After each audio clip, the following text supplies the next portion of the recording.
안녕하세요. 이재용 목사입니다. 이제 우리가 다룰 책은 성경의 6번째 책인 여호수아서가 되겠습니다. 이제 여호수아서부터는 이스라엘 백성들이 가나안 땅을 차지하면서 본격적인 한 국가로서의 이스라엘의 모습이 전개되게 될 텐데요. 이 이스라엘의 역사를 통하여 하나님께서는 크게 세 가지를 우리에게 교훈하시려고 합니다. 첫째는 하나님의 백성은 어떠한 거룩함으로 살아가야 할 것인가? 그리고 두 번째는 이제 하나님께서 우리 인간 역사에 또 우리 각 개인의 삶에 어떠한 방식으로 역사하시고 우리를 이끌어 가시는가 하는 내용을 살피게 되는 것이고요. 그리고 세 번째는 우리가 쭉 관통하고 있는 주제죠. 하나님께서 약속하신 구원의 일들, 그 약속, 그 구원자를 보내실 그 일을 어떻게 이루어 가게 되실 것인가 하는 이 세 가지를 주목해서 우리가 이 이스라엘의 역사를 살피면 좋겠습니다. 자, 6번째 책 여호수아서. 여호수아라는 이름은 이제 모세의 뒤를 이어 이스라엘 백성의 지도자가 되었던 그 여호수아라는 인물의 이름이 됩니다. 이 인물의 이름에 이 책의 내용이 담겨져 있는 것이죠. 여호수아가 모세의 뒤를 이어 이제 이스라엘 백성의 지도자가 되어서 여호수아를 필두로 이스라엘 백성들이 가나안 땅을 점령하게 됩니다. 이스라엘 백성들은 요단강을 가르시는 하나님의 역사를 목도하게 되고요. 요단강을 건너 이제 첫 번째 성읍인 여리고성에서 손하나 되지 않고 하나님의 역사하심으로 그 성이 무너지는 것을 이제 목격하게 됩니다. 그리고는 이제 본격적인 가나안 정복 전쟁이 시작되고 이제 이스라엘 백성들이 하나하나 정복을 하는 가운데 12지파가 각 지파별로 땅을 분배하는 그 내용, 그것이 바로 여호수아에 담겨져 있는 내용입니다. 여호수아에서의 핵심은 가나안 정복 전쟁이 되겠습니다. 다음은 7번째 책인 사사기입니다. 사사기, 사사, 선비사, 스승사자를 써서 지도자를 뜻하는 그런 단어입니다. 사사. 이스라엘의 왕정시대가 시작되기 전에 이 사사라는 직분을 가진 사람들이 이스라엘을 통치하던 시대가 있었습니다. 약 350년간의 이 사사들의 통치기를 다룬 책, 그것이 바로 사사기입니다. 자, 여호수아와 이 이스라엘 백성들이 가나안 땅을 정복하고 12지파의 땅을 나누었죠. 그런데 완전히 정복하고 나눈 것은 아니었습니다. 어느 정도 정복을 하고 일단 나눈 뒤에 각 지파별로 이 남아있는 가나안 족속들을 몰아내고 그 땅을 온전히 거룩해 할 책임들이 주어졌습니다. 그런데 이제 여호수아의 세대가 죽고 그 다음 세대들이 계속해서 역사를 이어가면서 이 세대들은 이 정복 전쟁을 더 이상 수행하지 않게 됩니다. 왜냐하면 이제 더 이상 전쟁을 할 필요가 없는 배부른 시대가 찾아온 것이죠. 더 이상 전쟁하지 않아도 충분히 먹고 살만한데 굳이 가나안 백성들을 밀어내고 그 거룩함을 이뤄낼 그런 동기가 그들에게 없었던 것입니다. 하나님을 경외함이 그들 가운데 점점 사라지면서 그들은 남아있는 이방 민족들과 동화되기 시작했고 우상을 섬기기 시작했고 여러 음란한 이 가나안의 문화들에 빠지면서 하나님 앞에 범죄하기 시작한 것이죠. 결국 그들이 그렇게 범죄할수록 하나님께서는 그들을 내어버려 두시고 또 그들을 보호하시던 손을 거두게 되면서 다시 이방 민족들의 침략을 받고 이스라엘 백성들이 극심한 고통을 겪게 되는 것이죠. 그때 이스라엘 백성들이 하나님 앞에 회개하고 살려주십시오 하고 이렇게 나오면 하나님은 또한 그들을 용서하시면서 그들에게 지도자를 보내주시는데요. 그들이 바로 사사라고 불리웠던 그런 인물들입니다. 우리가 잘 아는 기드온 또 삼손 같은 그런 유명한 용사들이 거기에 포함이 되어 있죠. 그 사사들이 오면 이제 이스라엘 백성들이 다시 뭉쳐서 이 전쟁을 통해서 이방 민족들을 이겨내고 평화가 찾아옵니다. 그러면 이스라엘 백성들은 다시 나태해지고 하나님께로부터 멀어져서 또 범죄를 저지르기 시작하는 것이죠. 그러면 또 하나님께서 그들을 보호하시던 손을 떼고 이방 민족들이 기가 막히게 또 그들을 침략합니다. 그들이 고통 가운데 다시 하나님 앞에 부르짖으면 하나님은 또다시 사사를 보내서 이스라엘 백성들을 구원하십니다. 이처럼 계속해서 이스라엘 백성의 범죄와 회개, 하나님의 용서가 반복되면서 이스라엘의 부패함이 계속되는 그러한 비극의 역사, 그것이 바로 사사기가 보여주는 이스라엘의 역사였습니다. 자, 8번째 책, 이제 룻기입니다. 룻은 사람 이름인데요. 놀랍게도 이방 여인의 이름입니다. 이스라엘의 역사를 다루는 성경 한복판에 이방 여인의 이름이 새겨진 성경책이 있다는 거 참 놀랍죠. 이방 여인이었던 룻은 이스라엘 공동체 안으로 들어와 하나님의 은혜를 입게 됩니다. 그리고 그 여인을 통해서 하나님은 다윗 왕의 계보를 이어가시는데요. 다윗 왕의 증조 할머니 룻의 이야기입니다. 이 이방 여인이 다윗 왕의 계보에 들어와 있다는 것은 결국 다윗 왕의 후손인 예수 그리스도의 조상이 되었다는 뜻이고, 그가 인류 역사 이 하나님의 구원 약속의 그 한중간에 서 있다는 뜻이 되겠습니다. 이 사실을 통해서 하나님은 놀라운 사실을 하나 보여주시는데요. 이스라엘의 영적 암흑기였던 사사시대입니다. 이스라엘 백성들은 어두웠지만 그 가운데서도 하나님은 놀랍게도 이방 여인을 들어 이스라엘의 구원 역사, 인류의 구원 역사를 이루어 가십니다. 이방 여인이라는 측면에서 하나님이 이 구원의 역사가 단순한 이스라엘 민족의 역사가 아니라 온 세상의 구원 역사라는 것을 보여주시고 계시고, 동시에 이방 여인을 통해 다윗 왕가와 예수 그리스도의 계보를 이어가심으로 이 역사의 중심이 하나님께 있고, 경건치 못한 이스라엘 가운데서 여전히 신실하게 자기 구원의 약속을 이루어 가시는 분이 하나님이시라는 사실을 분명하게 보여주는 작지만 그 무게가 무거운 책, 바로 룻기였습니다. 다음 책, 이제 9번째, 10번째 책, 사무엘상, 사무엘하가 되겠습니다. 사무엘서를 상하로 나눈 것이죠. 사무엘상하는 사무엘, 사람 이름입니다. 마지막 사사의 이름입니다.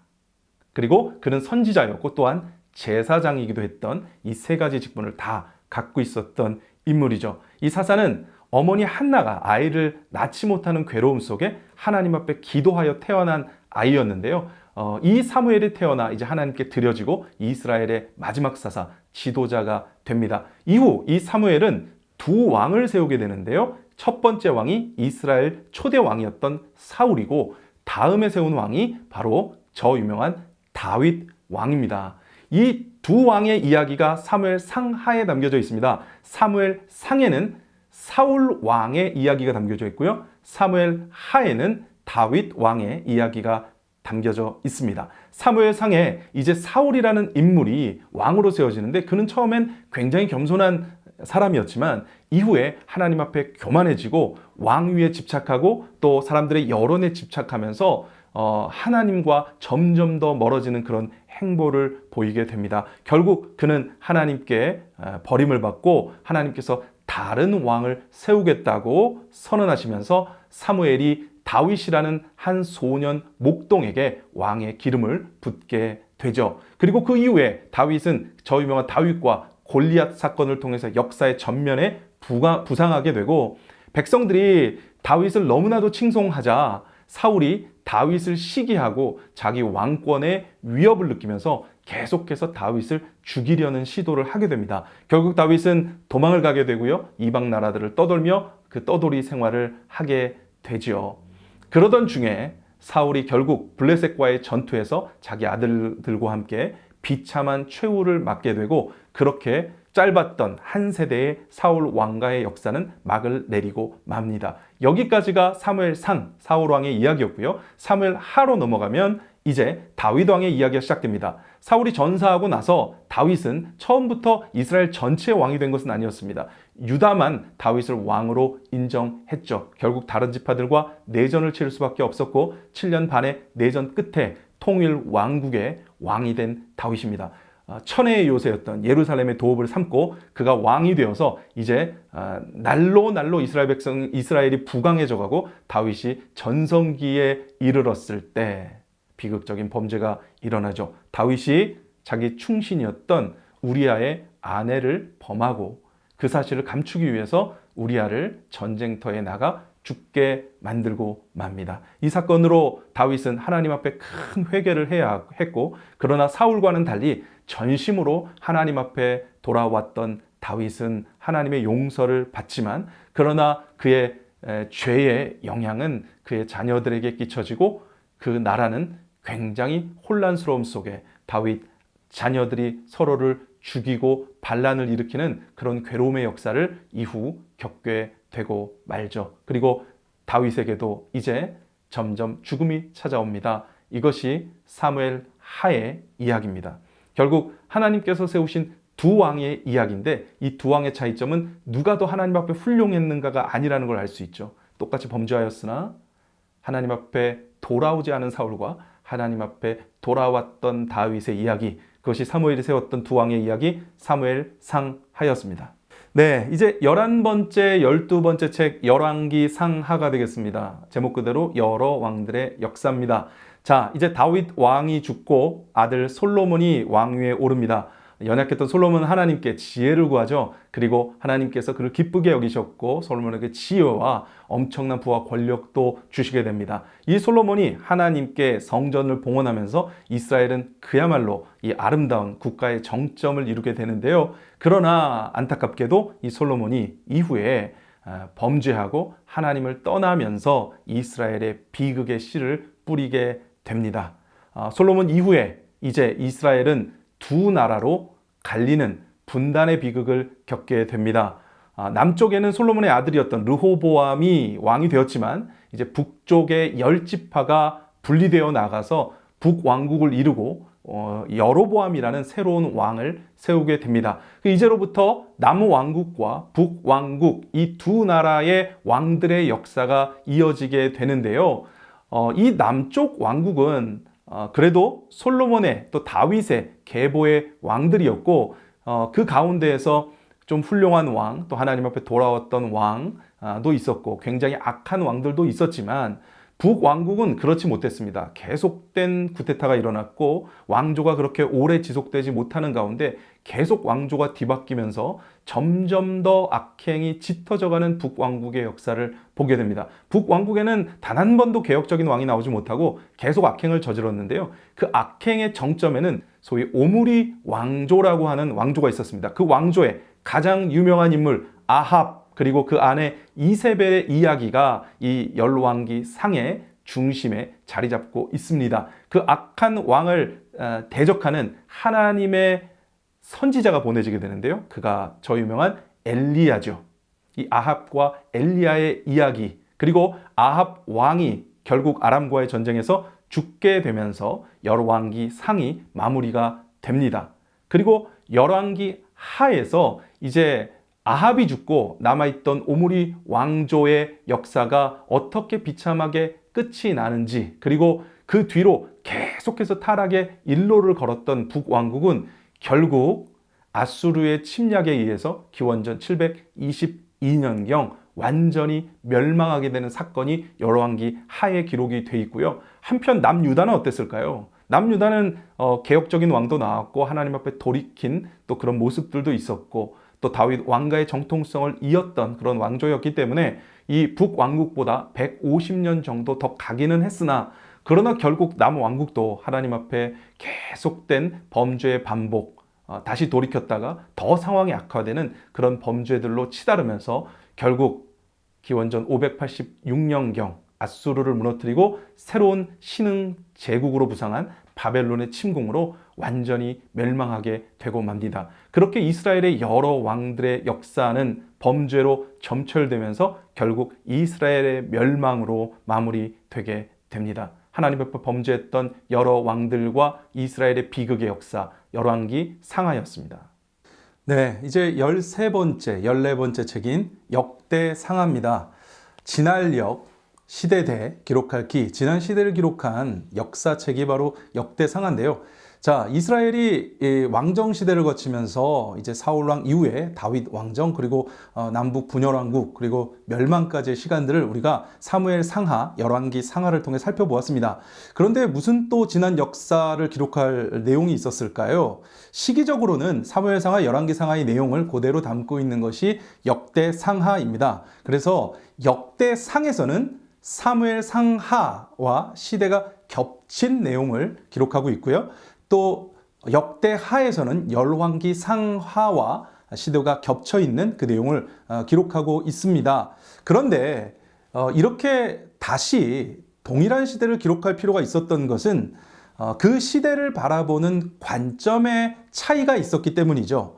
이 사무엘상하, 열왕기상하는 이스라엘의 범죄의 역사를 주목하면서 왜 오늘날 이스라엘, 이 하나님의 선택을 받은 나라가 이러한 멸망에 처할 수밖에 없었는가 하는 그런 내용들을 설명하고 있습니다. 그래서 있는 그대로의 죄악을 그대로 드러내면서 이 어떤 죄악의 사실들을 쭉 밝혀내는데 그 초점이 있었다면, 역대상하는 관점이 조금 다릅니다.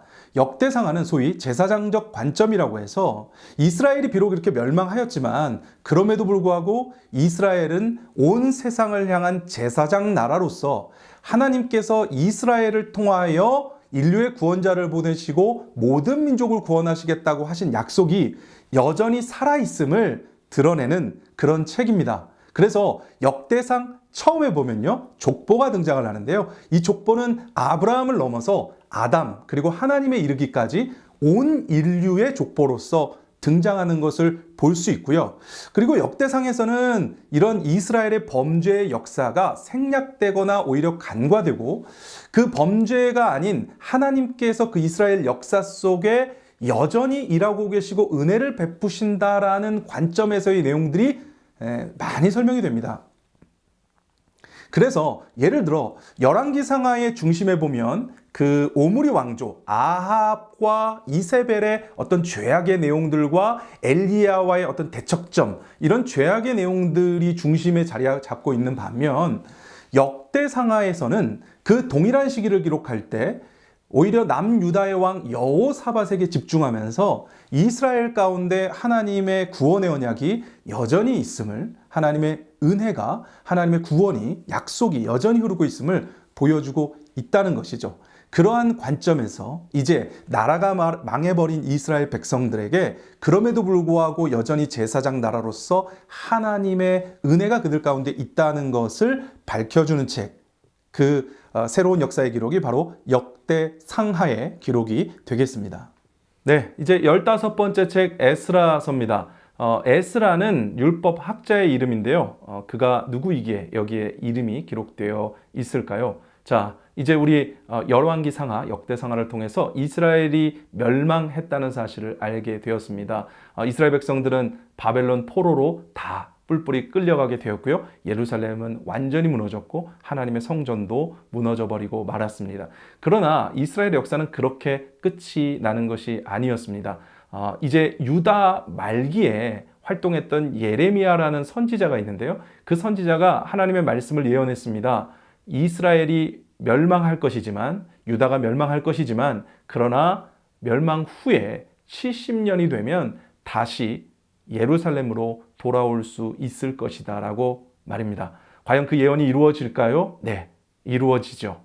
바벨론 제국이 무너지고 페르시아 제국이 이 근동의 패권을 쥐게 되었을 때 페르시아의 왕 고레스가 칙령을 내리면서 일단의 이스라엘 백성들이 다시 예루살렘으로 돌아올 수 있게 됩니다. 수많은 무리가 예루살렘으로 돌아와서 첫 번째 한 일은 성전을 지은 일이었습니다. 하지만 재료도 부족하고 시간도 부족하고 방해도 있던 그런 상황 속에서 성전이 예전같이 아름답게 지어질 수는 없었죠. 20년 만에 겨우 성전을 완공했지만 그 성전은 참으로 초라하기 짝이 없었습니다. 이스라엘 백성들은 그 성전 앞에서 눈물을 흘립니다. 그리고 성전은 완공되었지만 이스라엘 성벽은 여전히 허물어져 있었기 때문에 방비를 할 수가 없었죠. 그곳이 사람이 살만한 곳이 되지 못했습니다. 여전히 척박한 채로 이스라엘 백성들은 고통의 시간을 보내야 했는데요. 첫 번째 귀환이 있은 후 80년이 지난 시점에 이스라엘 백성들의 지친 마음을 위로할 두 번째 귀환이 이루어집니다. 수천 명의 사람이 돌아온 작은 규모의 귀환이었지만 그 귀환 속에서 에스라라는 율법 학자가 이스라엘 백성들의 무너진 마음을 율법으로 다시 일깨우고 말씀으로 다시 부흥케 하는 일이 일어납니다. 그 1차, 2차 포로 귀환에 관한 기록, 그것이 바로 에스라서의 내용이었습니다. 다음 책, 우리 이제 16번째 느헤미야로 넘어갑니다. 이스라엘은 포로에서 돌아왔지만 예루살렘은 여전히 황폐해져 있었던 상황, 그때에 이 느헤미야라는 한 인물, 이후에 유다의 총독이 되는 인물입니다. 그 인물의 이름을 따서 느헤미야라는 책 이름이 정해졌습니다. 느헤미야는 페르시아 왕궁의 고위 관료였는데요. 이 느헤미야가 고국 땅의 소식을 듣습니다. 여전히 황폐에 고통받고 있는 백성들의 이야기를 들은 느헤미야는 가슴 아리를 하다가 하나님 앞에 기도하는 가운데 다시 예루살렘으로 돌아가 그가 예루살렘 성벽을 재건해야 한다는 사명을 받게 되죠. 그래서 느헤미야는 이 바사 왕에게 부탁해서 그를 유다 총독으로 파견해 주십사 하게 되고요. 결국 이 느헤미야가 돌아가서 여러 회방에도 불구하고 이 성벽을 아주 견고하게 다시 재건하게 됩니다. 바로 그 느헤미야의 예루살렘 성벽 재건의 기록, 그것이 바로 느헤미야서입니다. 네, 이제 17번째 책 에스더서입니다. 에스더는 유다의 한 소녀의 이름입니다. 그 소녀는 고아였고요. 이후에 페르시아의 왕후가 됩니다. 자, 앞서 우리 에스라와 느헤미야를 통해서 1차, 2차, 3차 포로 귀환 예루살렘으로 돌아온 백성들의 이야기를 우리가 살펴보았는데요. 이 에스더서는 그렇다면 돌아오지 못한 백성들은 어떻게 지내고 있을까? 궁금하시지 않습니까? 바로 그 궁금함에 대한 답을 주는 책입니다. 페르시아 각지에 뿔뿔이 흩어져 살고 있던 이스라엘 백성들 가운데 큰 위기가 찾아옵니다. 아하수에로 왕의 때에 그의 충복이었던 2인자였던 하만이 유다 백성들에게 앙심을 품고 그 유다 백성들을 모두 다 진멸하려는 계략을 짜게 되죠. 그때에 고아 소녀였던 에스더를 하나님은 바사, 곧 페르시아 왕궁의 왕후로 세우십니다. 그리고 이 에스더를 통하여 이 하만의 계략을 파괴하고 유다 백성들을 구하는, 이스라엘 백성들을 구원하는 그 일을 이루십니다. 이 에스더서는 굉장히 놀라운 특징이 있습니다. 에스더서에는 한 번도 여호와 혹은 하나님이라는 단어가 나오지 않습니다. 하나의 장치라고 볼 수 있죠. 이 에스더서는 포로기, 이스라엘 백성들이 남의 나라의 포로가 된 상황에서 고통받는 그 어둠의 시대를 그리고 있습니다. 하나님이 보이지 않는 것 같은 시대, 하나님이 가까이 계시지 않는 것 같은 시대, 그의 이름이 가리워졌습니다. 그러나 하나님은 여전히 살아계셔서 보이지 않는 곳에서 이스라엘 백성들을 보호하시고 한 고아 소녀를 통해 자기 구원을 이루시는 놀라운 하나님이심을 보여주십니다. 보이지 않는 하나님의 보이지 않는 손이 여전히 구원의 역사를 이루어가고 있음을 보여주는 책 에스더서였습니다.